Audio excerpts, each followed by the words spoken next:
لومون بتخطط لهم تزلنا مع عشر سلومن نوي حوانا بتقاومه قديم زعبا زهلو كنتات بريزيدنت إسياس أفوركي قال محتاج تقبره مالتي وابز حرف خلطقني زعبا وشتاو قداي ناي هزبي ناي إرترا مالتي ناتو تقبره زلو سريحي انتهي مسل تقدامي تخفال زعبا فورني نيرو ناي وصاي زعبا أمريكا كالوت هاجرات زملكتي نيرو حجون بزعبا وشتاو هاجر انتهي بخمي ريوو هزبو بخمتاك سبيرلو خم بريزيدنت نزبل تخالي تخا زلو مركبات مس حوحات مالتيو بهزبي بسكاب حج زلو ناتو ناي معاشو قام كنتا يمثل ما بي خيد نزبل تاسال سيتدما دم بتقامو في الله برجرنا حمول زلو مفحفاح مسناي جلوبو بخميت متولو نزبل معاشو سلام نامسي لهم مرحبا معاشو سلام مرحبا مايك سلازا عدم كان نخايق أني اللي ني سلام تلتي ردي أرنا دما سلتر channel سلاز فتر كان لها دابل يغني اللي مرحبا مو مبزحته بريزيدنت سياسة فرقتي قال محتوته بزح حلفة 3 ساعة بس بزح حيفلاني I think mostly تنريو جن أعتقد دامي تخفى له دعوة فورن وكان يوزعي بزح فوكس جيرو بزح سبب كمان سلم تايب زعبة domestically زارب زبنير أو of course خلي تخفى بزعبة international جميرو كنا بستيلافتي domestic ويدا وشتاو قداي ناي إيرترا تزاريبو سكبور جمر كمير خبكاو هو انتاي اليوم زبلو زم عدي the same old انتاي كيبلنا يا خلنا تقال لوطي يقولون بمسرته ኣብቲ ናይ ኣህጉራዊ ጉዳያት 90 ግዜኡ ዝዛረብ ዝምድር እውን እኮ ብዛዕባ ናይ ዘቤታዊ ጉዳይ ብዙሕ ዝበሃል ስለ ዘይብሉ እዩ ቅድም ነታ ንምንታይ እዩ ናይ ግዳም ብብዝሒ ዝዛረብ ትብል ስኒ ሓደ ሓደ ግዜ ንነፍሱ ናተይ ግምት ንነፍሱ ዘተዓባብያ ዘሎ ላይክ ኣህጉራዊ ነገራት ስማዕ ዩኤን ዲስፋንክሽናል ኣብ ዝኾነሉ ግዜ ስኒ ከመይ ገይሩ እዩ ሓንቲ ንእሽተይ ዓዲ ኣብ ቀርኒ ኣፍሪካ ትቕመጥ ስኒ ብዛዕባ ኢሮጳ ብዛዕባ ገለን ትዛረብ ቁም ነገር ዓቕሚ እንተትነብሮ ብለካ ኣለኹ ኤርትራ ኣብ ቅድሚ ዌስት ኣብ ቅድሚ ኣሜሪካስ ማዕረ ስዑድን ማዕረ ኢማራትን ተሰሪዓ ሓደ ከምኦም ክኸውን እዩ ዝግባእ ነይርዎ ምሽ ናብ ስዑዲ ተፀጊዑ ንኢማራት ይሕርቕ ይፈሓፋሕ ናይ ውክልና ነገር ይገብር ሶ እቲ ብዛዕባ ኢንተርናሽናል ዝዛረቦ ኣምሶልነት እዩ ንዓይ ክነግረካ ኣምሶልነት እዩ ነብስኻ ከሓሒልካ ከተፀብቃ ገለ ኣይከኣልን እዩ ብዚ እዋን እዚ ኣይከኣልን እዩ ታርኢቲ ግህቲ ዘላ እሱ ምስ ስዑዲ ምስ ምስሪ ተፀጊዑ እዩ ፖለቲክኡ ዘቃንዕ ዳይሬክትሊ ከማን ምስኦም ኣይኮነን ስለዚ ሕጂ ነቲ ናይ ዘቤታዊ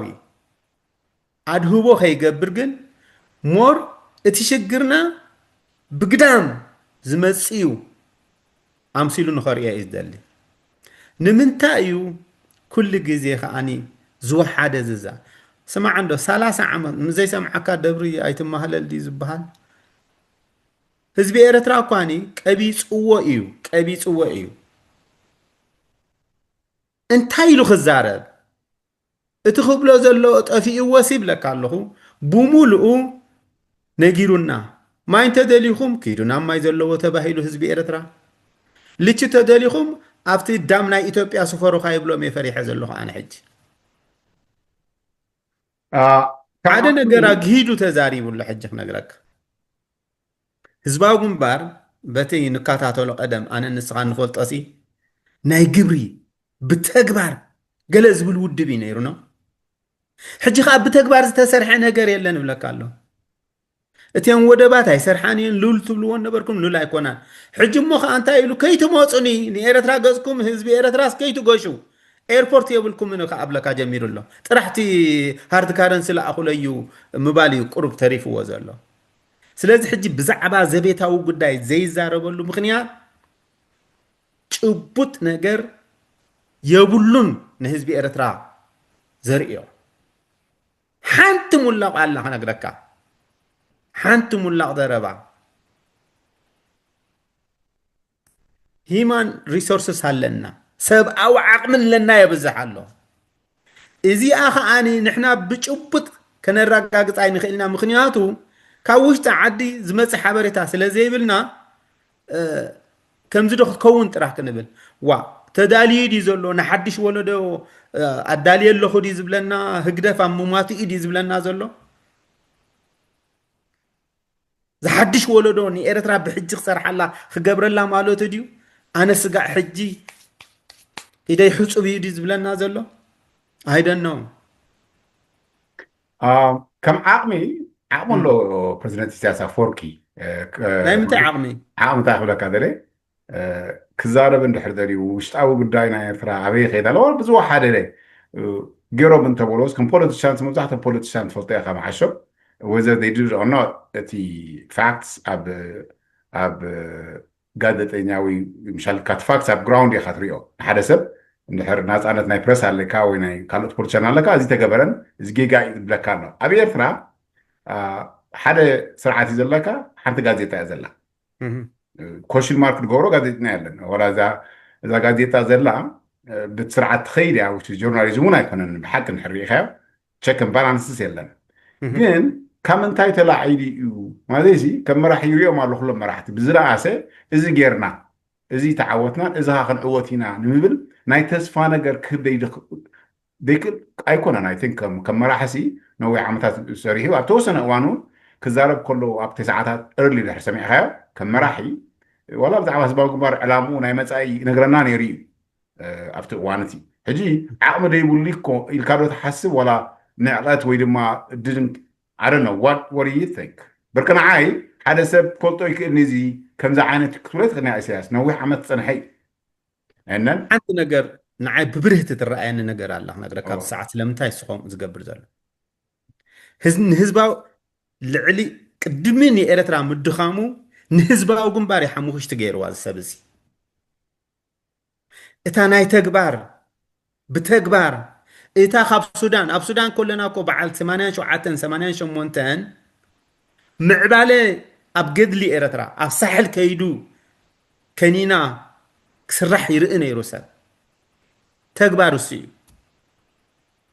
እቲ ኩሉ ኣፍራይ ሓይሊ እቲ ኩሉ ተባላሓተ ሓይሊ ግን ዓዲ ውዒሉ ገይርዎ የለን ሕጂ ከመይ ምፅኡ ዝዛረብ እኮ ኦፍኮርስ ናይ ምዝራብ ክእለት ኣለዎ ኢሳያስ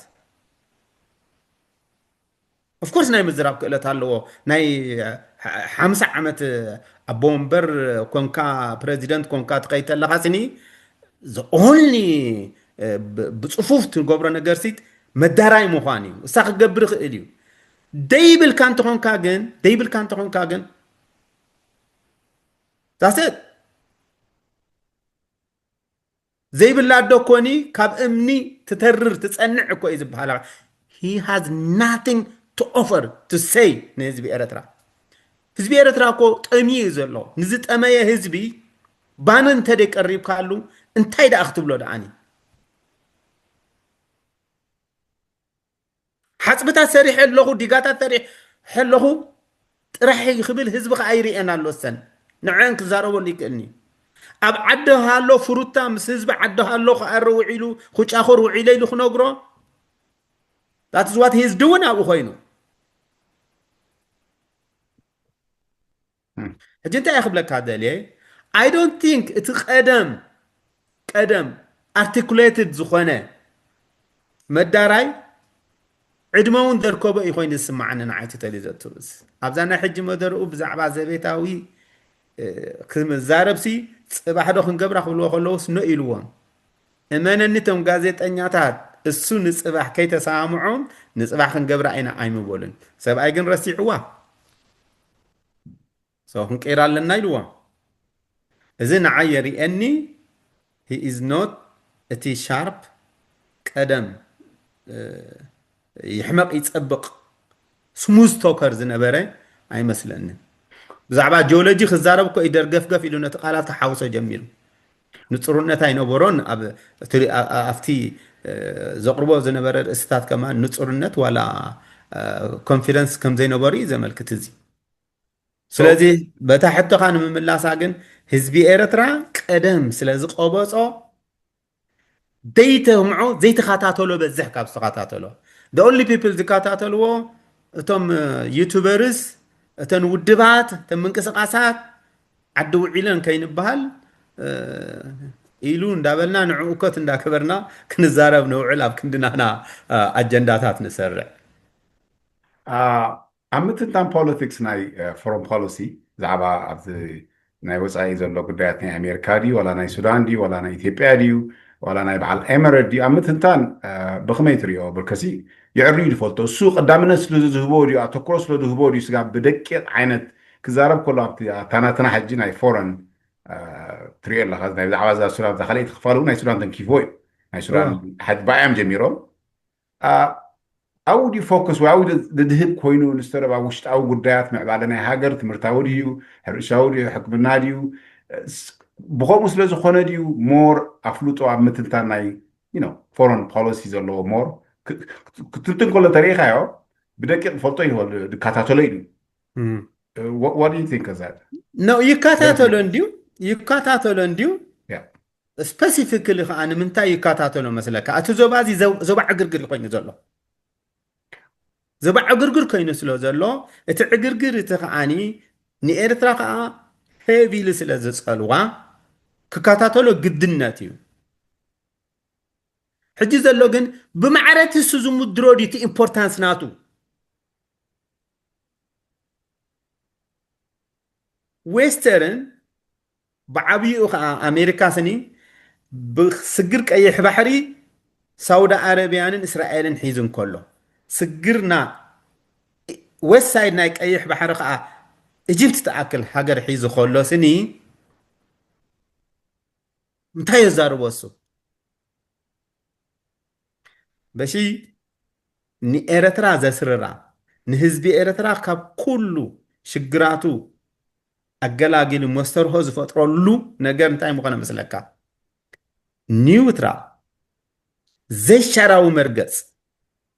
نا أمريكا ده يخوري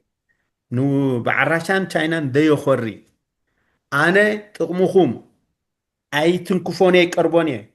إرترا دمان خنبل تجا قدفلنا انت تبل نيرو إرترا جماجم بحرة دبي مخونة نبتحرق تصقع تدري خاجن تحرق شاملو حيزو ويلا خاب لكان دحر كوينو جن كم آية وتصيتها 5 أتخو سلازي حجي نبعل سوماليس ورقة يبلك الله نبعل سومالي أب سومالي زركبا يبزحي وحدا من قصة أساد دين ودباتين سني نإساياس يخبر أمبري كابيام تي تخبر لهم I don't know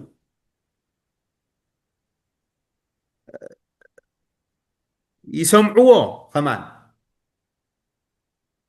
أتي political speaking أبزوا على زي محدار تمجمت قالوا دي زتقموا زلوا ولا دحر مجارجة زسمعوه قالوا مو الصم ديوم زلوا زلوا بوكل النادي وخمو تسمع عنا تأطريو تخابتي عدمنا ملون دات أرترنا زمس أنا قري مالتي زي إيتال سلازي حجي بزعبا سودان يكون بزعبا إثيوبيا بزعبا جيبوتي بزعبا صومال أفلوتو كله واسي تتصبينا قري طب أب of course صراحة إرتراوي وجبت قام إنه حسنا هزبي إرتران تاكس بلو خمراحي بتمساسالي سيسي دحاله بثلاثة عامات كم زعينة مدري يخطرنا خلو صباح لو تتغيروا ويجرقا وش تديو خاو أون ديو زعينة ناي بريزيدنشال عينة سبيتش كسمع زعبا تسفى المهاب እዚ ክንገብር ኢና ንዝብል ክሕደሱ ኢልካ ዶ ተሓስብ ህዝቢ ኤርትራ? ኖ ህዝቢ ኤረትራ ሲ ክዒብዎስ ካብ ክትር ምክዓብ ስብለካ ኣለኹ ሕቁ ኣይሰምዖን እዩ ናይ ኢትዮጵያ ቻነላት ዝስማዕ ኣብ ኤረትራ በዚሕ እዩ ናተይ ሓበሬታ ክነግረካ ብመሰረቱ እውን ዝለፍንውሉ ይመስለኒ ብጀካ ኒውስ ኦኬ ቻነላት እውን የብሉን ግን ከምታ ዝበልካያ እንታይ ኣቐልቂልካ ነርካ ሓንቲ ነጥቢ መስለካ ባዮሎጂ እውን ይቐርቦም ኣሎ ፀሓይ ክትዓርቦም ትኽእል እያ ኣብዚ ከምዚ ዓይነት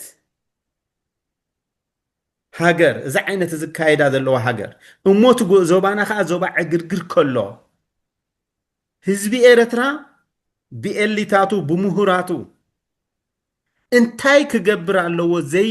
ምዝራቡ ኢና ዓይዘ ዘሰክፈኒ ዝያዳ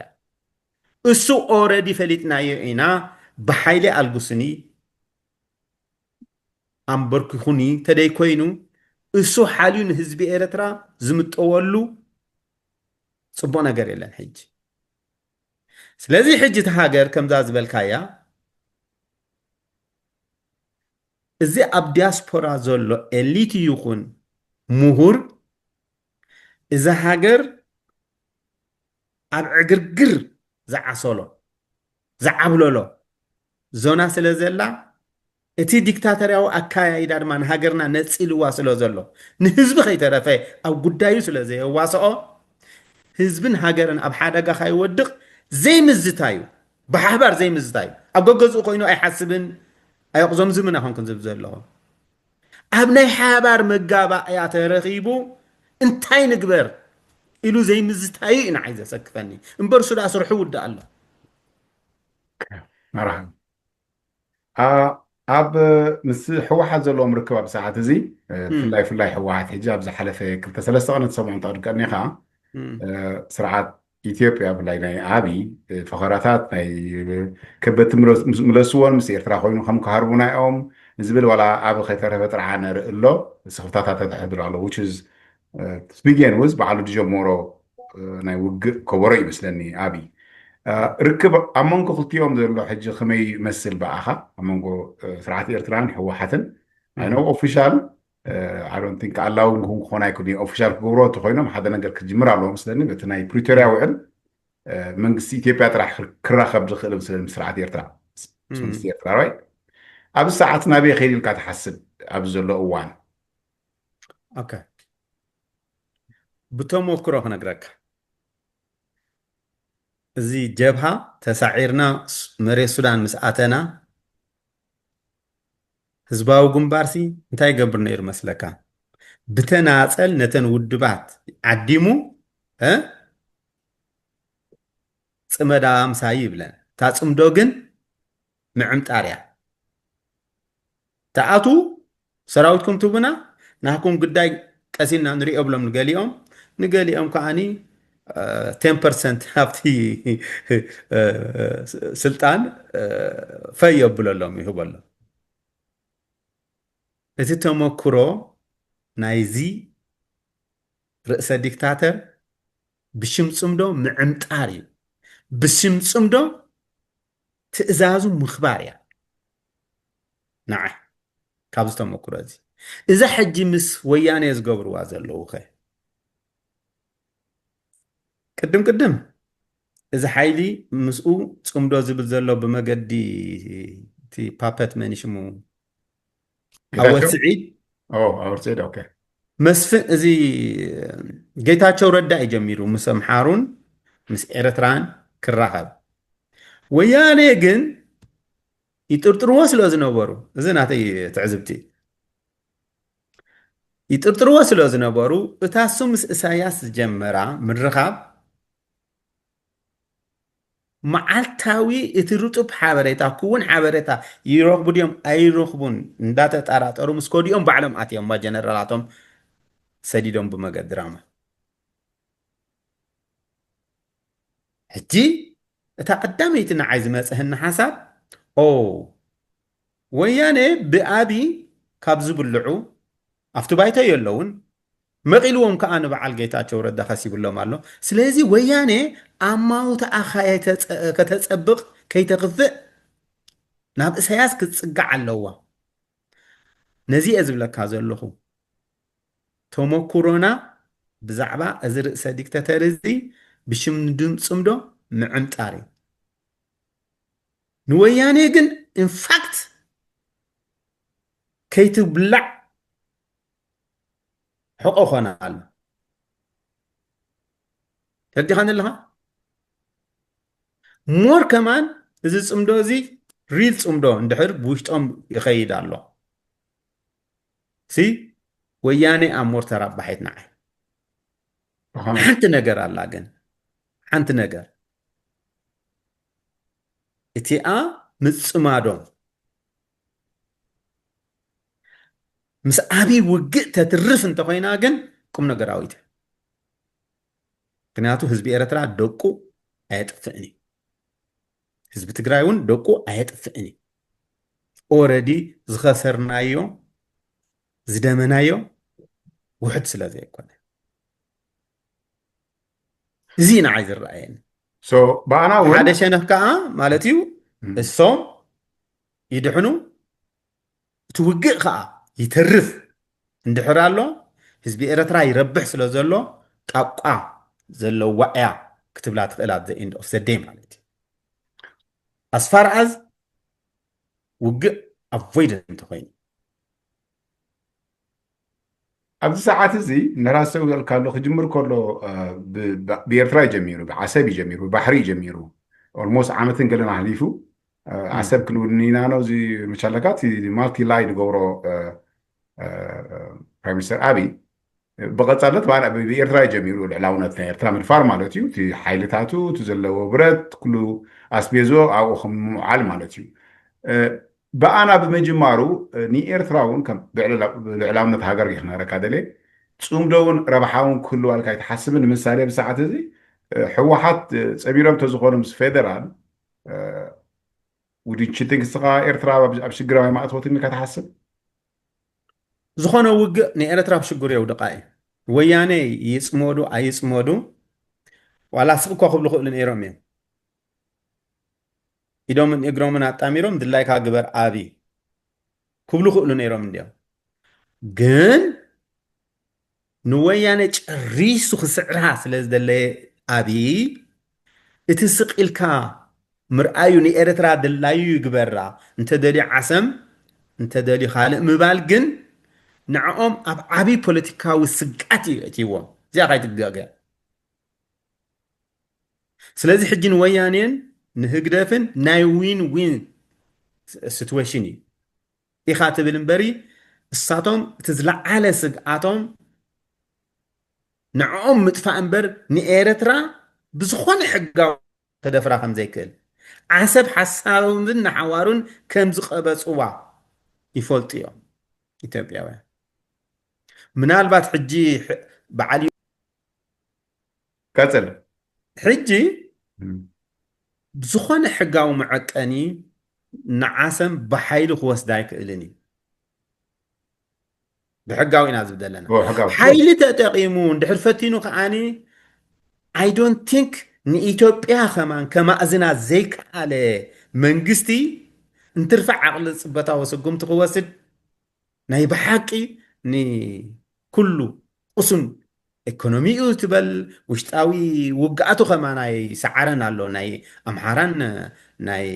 ወያነን ናይ ኦለግን ንዓና ግን ጆ ሒዝና ኣሎ እምበሺ እዚ ኣባሃህላ ናይ ኣብይ ንህዝቢ ኤርትራ እዩ ጅሆ ሒዝዎ ዘሎ ህዝቢ ኤርትራ ብጉዳይ ጥሜቱ ብጉዳይ ሕክምንኡ ብጉዳይ ትምህርቲ ብጉዳይ ልችን ማይን ንኸይዛረብ ዓሰብ ዓሰብ ዓሰብ እንዳበለ ሰምዕዎ ኣለኹም እዚ ናይ ውግእ ኸበሮ 38 ዙርያ ተዓጠቕ ተኣንጎ 37 ተዓጠቕ የብሎ ኣሎ ነቲ ህዝብና እምበር at the end of the day ውግእ ምእንቲ ዓሰም ኢሉ ኣብ ዝኣቱ ኣይመስለንን እዩ መርሓባ ኣብ ናቶም ዘሎ ብኣኻ ብትሪኦ ዘለካ ኣይ ቲንክ ኣባና እውን ነይሩ እንዲዩ ኣይ ቲንክ ካብ ተመክሮ ናህና ወሲዶም ኣሎ ኣብ ውሽጢ ትግራይ ኣብ ውሽጢ ወያነ ምፍሕፋሕ ዘሎ በዓል ጻድቃንን ጌታቸውን ዋላ ገለገለ ከማን ስመር ዝብሉ ውድብ ኣውፅኦም ሓራ መሬት ትግራይ ሎም ኣውፅኦም ኣሎ ብኸመይ ትሪኦ እስኻ ማለይሲ ንሓንቲ ትግራይ ሲ መዳኸሚኦም ድዩ እዚ ብኸመይ ዓይነት እጥምቶ እስኻ ወመዳኸሚኦም እዩ ዝኾነ ክልተ ዕጡቕ ዘለዎ ክልል ይኹን ሃገር ይኹን ኣይትሪኣን ዘለኻ ሱዳን ክልተ ዕጡቕ ሓይሊ ስለ ዘለዋ እንድያ እታ ካልኣይቲ ከተማና ንሓስባ ካርቶም ሓሙኽሽቲ ገይሮማ ሶ ማይንድ እንዶ ግደፎ እሞ ኣባና ኣባና እዚ ደንበ ተቃውሞ ዕጡቕ ሓይሊ ተትነብሮ እሞበል ኤርትራ ዝዓኑ ከተማታት ሓድሽ ስደት ብብዝሒ ዋላ እኳ ኦልሬዲ ትስደድ ኣይሃሉ ብሰንኩ ግን ዝፈስስ ደም ገደብ ደም ነበረ እዩ እሞ ናይ ግዳም ሓይሊ ከዓ እስኻ ኩሉ ሻብ ዊክ ኢኻ ኮንካ ትረኣዮ ስለዚ ሕጂ ንተጋሩ ኣብ ክልተ ተመቂሎም እሞ ድማ ዝዓጠቐ ሰራዊት ክህልወካ ሓደገኛ እምበር እዩ ንኣብ ኣሻዲንዎ ዘሎ ከማን ንሱ እኮ እዩ ሂሜድ ዊክ ድኹም ጎኖም እምበር ረኺብዎ ፅቡቅ ገይሩ ስለዚ ንህዝቢ ትግራይ ይኹን ሕማቂ ንህዝቢ ትግራይ ነቶም ፖለቲሻን ናይ ተጋሩ ድማኒ ፀሊም ናይ ታሪክ ሓጊ ገድፉ ኣለዉ መርሓባ የቐነይ እታ ናይ መወዳእታ ዘላትን ሕቶ እዚ ጉዳይ ኣብ ደንበ ተቃውሞ ዘሎ ብፍላይ ኣብ ውሽጢ ብርጌድና ሓመዱ ናይ ግሎባልን ናይቶም ኣብ ውሽጢ ዘለዎ ድመላለሱ ዘለውን ናይ ሓሳብ ፍልልያትን ብዙሕ ኣብዚ ሶሻል ሚድያ ንሪኦ ኣለና እዚ ነገራት ትፅበዮ ነርካ ዶ ዋላ ብኸመይ ትሪኦ እስኻ yes I do እቲ ኦልሬዲ እቲ ምፍልላይ ሂንት ሂቡ እንዲ ፀኒሑ እቲ ኣብ ኤሮጳ ዝኸይድ ዝነበረ ናይ ብርጌድ ንሓመዱ ምፍልላይ ስኒ ፈኸም እንዳበለ ይመፅዩ ምናልባት ሕጂ ግን እንታይ ኮይኑ ንፁር ኮይኑ ዋላ ነቲ ካልእ ደንበ ተቃውሞ ከማን ኣብ ኣካያይድኡ ዝወስዶም መርገፃት ንፁርነት ንክህልዎም ከማን ፑሽ ይገብር ኣሎ ሓደ ጉጅለ ኣብ ኣዲስ ኣበባ ከይዱ ግንባር ፈጢረ ኢሉ ሓደ ድማ ኦልሬዲ ዝቆመ ግሎባል ቆይሙ ክንሱ ከተማታት ከም ብሓድሽ ናብዚ ግንባር ወከልቲ ክንለኣኹልና ብለካ ኣሎ ኦልሬዲ ግሎባል ተሰሊሕሎስ ግሎባል ከኣፍቲ ግንባር ክፈጥር ብዓንደ ርእሱ ትፍልሊ ግን ብኣቦምበር ናይ ግሎባል ጥዑም ህዝጊ ዝቐርብ ዘሎ መደረታት ኣነ ብክልተ ኤድየ ዘጠቃዓሉ ነቲ ወዲ ባይዘው ኢዝ ፕሬዚደንሻል ከማን ኣቀራርብኦ ገለገል እዩ ምስ ሰናይ ዓሚቕ ሃገራዊ ትሕዝትኡ ከዓ ኣብ ትግራይ ኣብ መቐለ ከይዱ ኤርትራ ሃገር እምበር ንዘለዓለም እምበር ሃገር ኮይና ትቕፅል ዝብልን እቲ ሓደ ትግራይ እያ ብቐዳምነት ነድሕዳ ዝብል ሓይሊ እዩ ተፈላለዩ ዘሎ ስለዚ እቲ ግሎባል ኣቂሙ ዘሎ ንኤርትራዊ ሃገራዊ መንነት ኣሕሊፉ ዘይህብ ብርጌድ ንሓመዱ ክጥርንፍ እዩ እቲ ንኤርትራዊ ሃገራዊ መንነት ዘይግድሶ ካልእ መንነት ዘቋሙስ ዘሎ ድማ ንዕኡ ዝስዕብዎ ሒዙ ክተርፍ እምበሺ ትዝዓበየ ክረዲት ነዚ ናይ ግሎባል ኣቦ ወንበር ትህቦ ነገር እንተሎ ንዓና ክብሪ ሂብና ምስቶም ነባራት ተቃወምቲ ይህን ምሂን ከይተባሃልና ከይተማኸርና ስዋዓትና ከየኽበርና እቶም ልዕላዊት ኤርትራ ዘረከቡና ስዋዓትና ከየኽበርና ዝብል ወለዶ ይጥርንፋሉ ስለዚ ሕጂ ኦልሬዲ ኣብ ኤሮጳ ጀሚሩ እዩ ኣብ ካልእ ጉባኤታት ከኣቱ ከማን ኣነ ይፅበ እምበሺ እቲ ግሎባል ይኣክል ናብ ስጡም ስርርዕ ንክሰጋገር ከም ብሓድሽ ሰሚናር ድዩ ጉባኤ ድዩ ተተኣትኸመ ነዞም ግንባር ኣቂሞም እስኹም ፍሩሱ እስኹም ተፈንጥሑ እሞ ከተማታት ከም ብሓድሽ ንዓና ሰዓቡና ዝብሉ ዘሎ ኩርስዕዎም ኣለዎም ክነግረካ وابدا كان حطوت فتره من الموضوع حزبي بوان خجمر كله زي من كساعه زي قد انا ود بايكونن نصور دون علامه ينورون زي كاب غزي انا غزي انتقصنا يايو حجه ابز غداي كبصح كله اتي حزبي اترا فلا بدغ زلو لوط الدلي ولا وشتون لوط ديدل سبيلن اوف كورس كل غزي بسلام لوط يدعمن زحي اذا كان حجي نوح كيكره 3 عامات كيكره زي من كساعه زي ام عنقاف بصحله اجي نتي بمعرض ريو ويتولد يسو عينت وي دما نجرنا كلنا بقدمو ون نزبل حماق ايمج وي دما راي ايكوننا لك تحسبت من يخ من حجسي حجخ who's gonna believe حجو ز global تلوز الله صباح خي كاو تفليوم كاله متصخري نزبل اي مترطار اي حدرين كاتزبي فلافتي دياسبورا زلو سب وقت مونغو زلو ديو كسعبهم دل ديو بريحة الكارو تحتي أو بوليتيكاوي مهرمتي ألوو نتو ميوق زبل زنابري أصبيق السقع كم زبل كوغورا خيليو جن قالسي نزردا اتي زازاما عوتن ختبصح زلو حرفاف مقدي كتحاس ألوو إلو نقالسي زتدالوه كتصنعي نقرأك إزي حاجوز جوز إزي إنكو تحاقينو نامس أي كدوه زبل كبزحي انتا إزود ليوغن نزي حدش ولو نزي بوليتيكاو عدكو شت نخبل معاتانغن بزح من نقاق حكاد ليه إيو بزح إليت بزح مور انداوسة نزي أم مغسكاس أم نقاحن ورقاو جزيخا كتباخون أولو لك سلازي حجي جزياوي هيك أب تفترنا قدني جن اتقالسي زردو بمسرات ما خمسة عينت ديكتاتر اب إرترا زلو نخسعر زخفل واقع كبر مخانو بزح مخانو اتمقدخا الراف مخانو اندا تردو خيد زمن اسيمو نزتر رقالسي يدالو يزبل آني جزياو جن نتي اب قربا زصنح جن اب طقا تكزلو عيني ايتنبع كوينو خون غئلي نتي ترجم قالسي بغبو زتردئ كسب عود خيديه نزبلغن هيك اب كوين از ترف كيترسع كل جزء ازي نحنا دم بتقامو دم بنفتحي كل جزء بلحكي تدعفي بعند رؤسو هجدف تا اكيد تروحو ساعة مالتي سوليو كان نزي دامج مقباري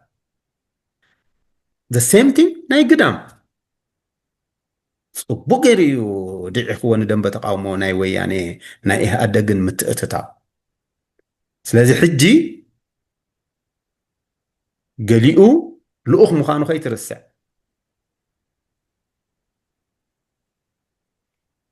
إذا قبلك أخلقو I'm not pointing ناب حدا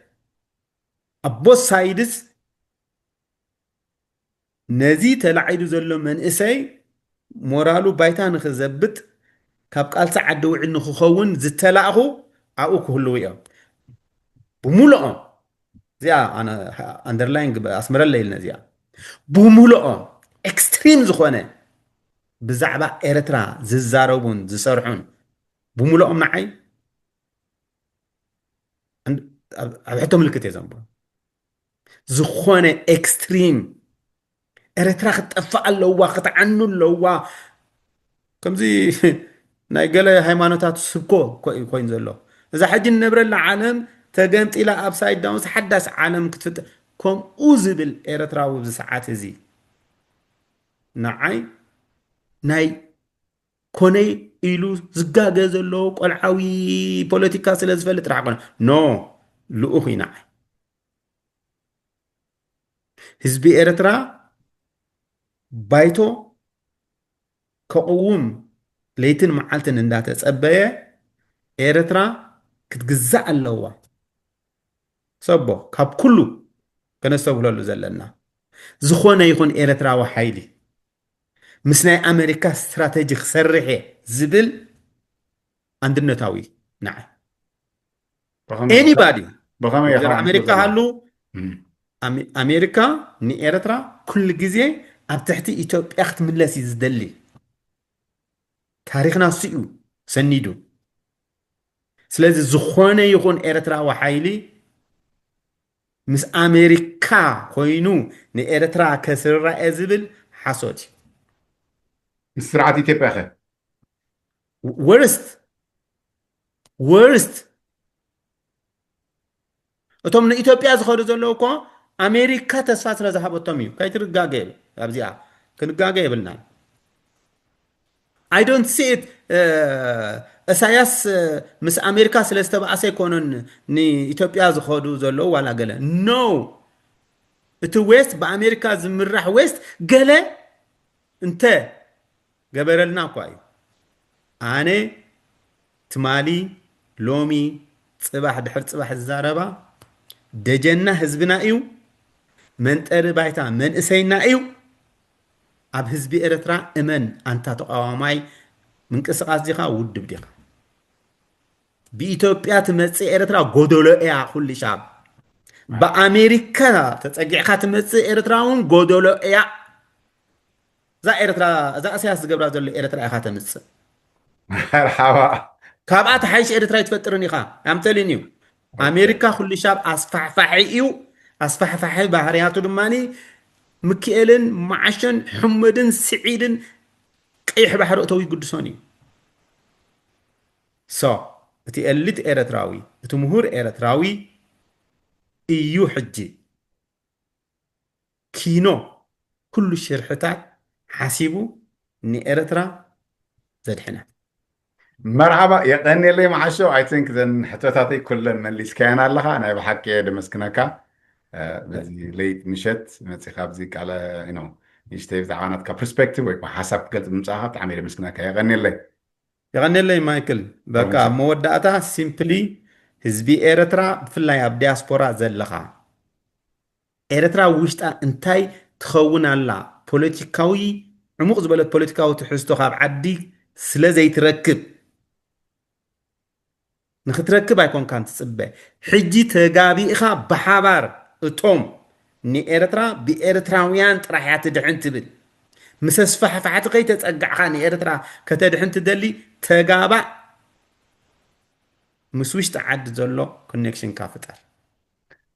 መርሓባ የቀኒለይ ቴንክ ዩ ብሩክ ምሸት ብሩክ ምሸት መርሓባ